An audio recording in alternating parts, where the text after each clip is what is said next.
Ladies and gentlemen, welcome back to the show. If you're looking at this chart that I'm looking at right now, which I'm sure you are, you can see that the DXY has almost hit a 10-year high, and it's like a 7-year high. Is that what it is?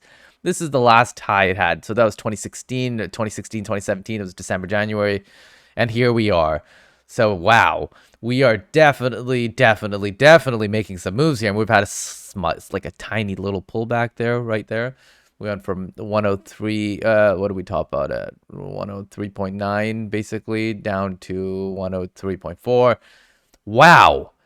Just wow. Like the amount we've gone up is really absurd. So this is the US dollar currency index, and it's what you want to watch to see what happens to Bitcoin and other assets. Because when this goes up, those assets go down. What assets am I talking about? I'm talking about Bitcoin. I'm talking about commodities. I'm talking about equities, right? This is the chart to watch. Now, how high the US dollar is going to go is definitely something I'm going to be interested in, because this is 2017, all right? This is the 2017 drop. It went from, it went from 100, it actually went from 103, but 103 down to about 88, right? This entire process was a 20x on Bitcoin.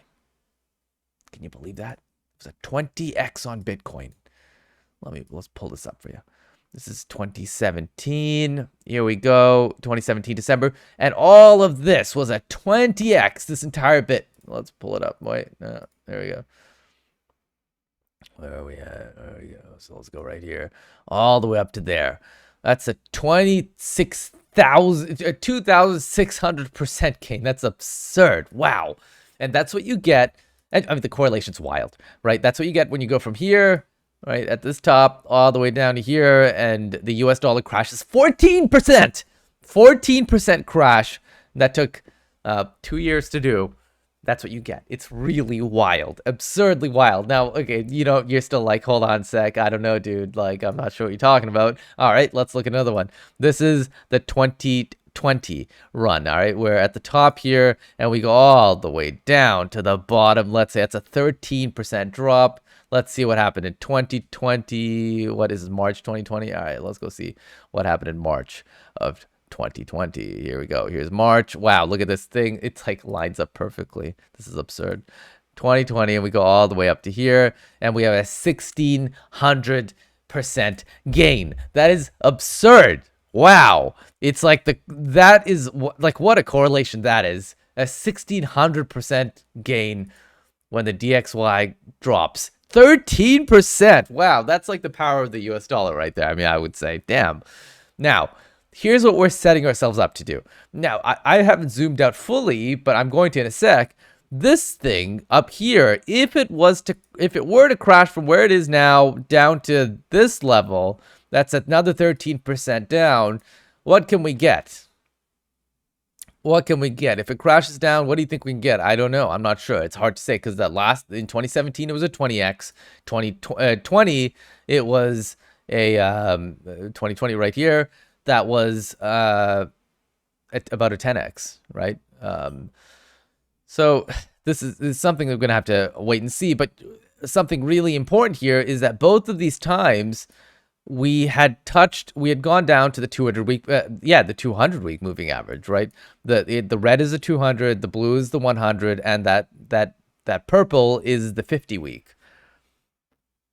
It's a lot of data to process, but this is interesting and important stuff to notice. It's when this thing starts capitulating is when you want to start buying, right? That is the time to get in, because you're going to have a bull market in Bitcoin, right? And everything else, essentially.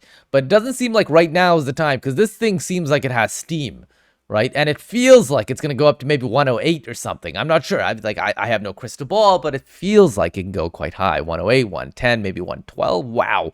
But let's zoom out on this chart just for a second, see what the US dollar has done before. Oof, what is this? 115. Oof, what is this? 165. Dude. Okay, now my chart's not loading past this, but 165, that is absurd. Wow. Now that was in April 1985. That's over 30 years ago. That's a long time ago. All right, that's a long time ago. I mean, a lot of things have changed significantly, so I'm not sure if we're gonna ever go back to there. And this was in 2000. This is 2001, right? This is 2001, 2002. That was a very, very different time from now. Now, I don't know about I actually cannot speak on the macro environment that led up to these events because I'm not familiar with what was happening here and what was happening here. And I'm somewhat familiar with what's happening here, but I'm really not. I'm not well versed in how the US dollar plays. Like, how does it, what are the indicators that move it, right? I don't know, but I want to find out. I'll find out and make another video about it. But this is phenomenally interesting. Right? If Bitcoin was around and it wasn't, it would have been very interesting, right? To have it. I mean, what type of gain do you get from this crash? Like, wow, that's what is this? We're going 41% down. That's absurd. Over 7 years. That's really, really wild. I mean, we get giant bull markets at these tiny little jumps up and down, right? Like when we go from here to here, we get like a 14%, a 14% in 2017 gave us a 20x, a 13% in 2020 gave us a 10x. Now, what's going to happen here and how high are we going to go before we fall?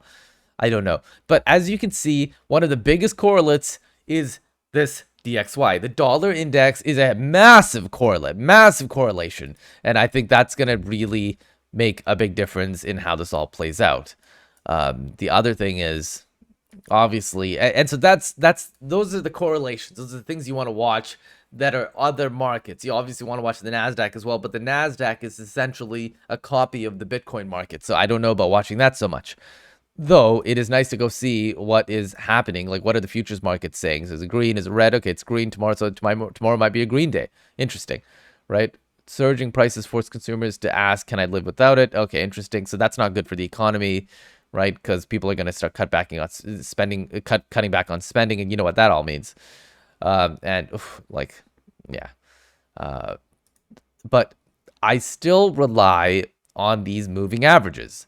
Specifically the 50, the 100, and 200 week moving average. Because every single time previously, and I'm being deterministic, I know, but every single time we close below the 50-week moving average, which is this purple line, we go test the 100-week.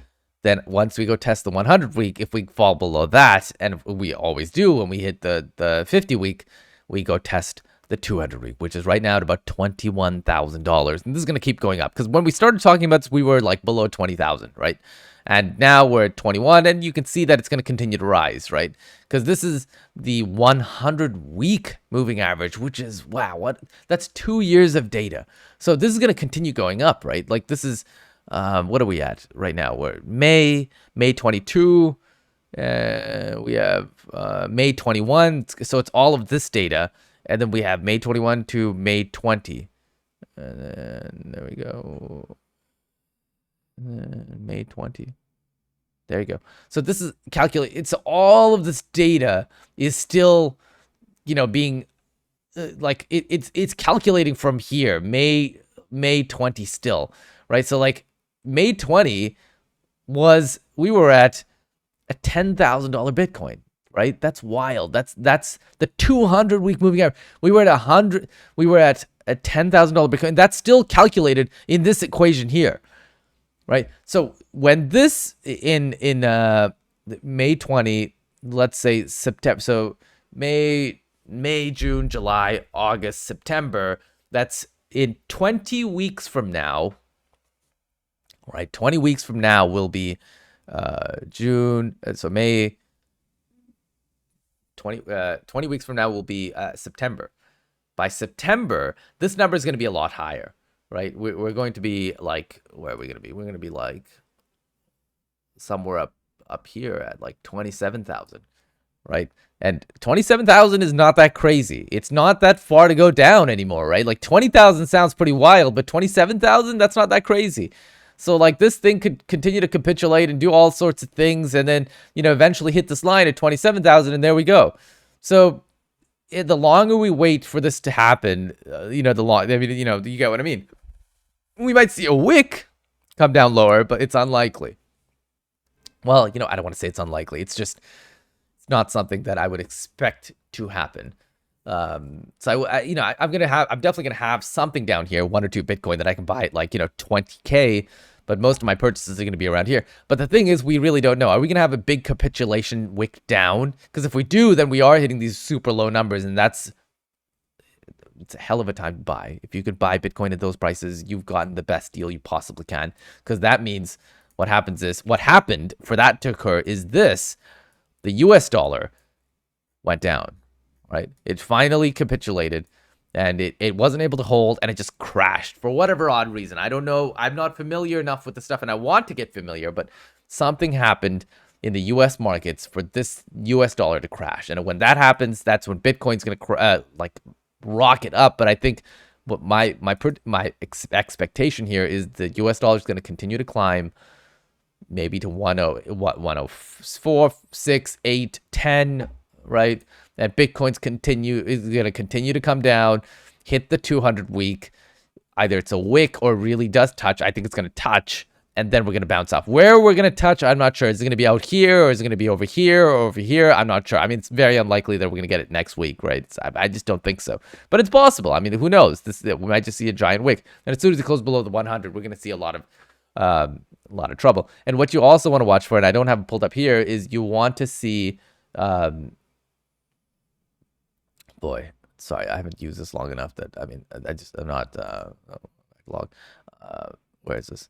You want to check the volume, right? The volume is really important because if you don't have volume set, then you're going to have trouble because you won't know what the real bottom is. Like, you want to see people really selling their Bitcoin, right? Like freaking out. And that's when you want to buy because it's like with a big volume wick, that we touched the bottom.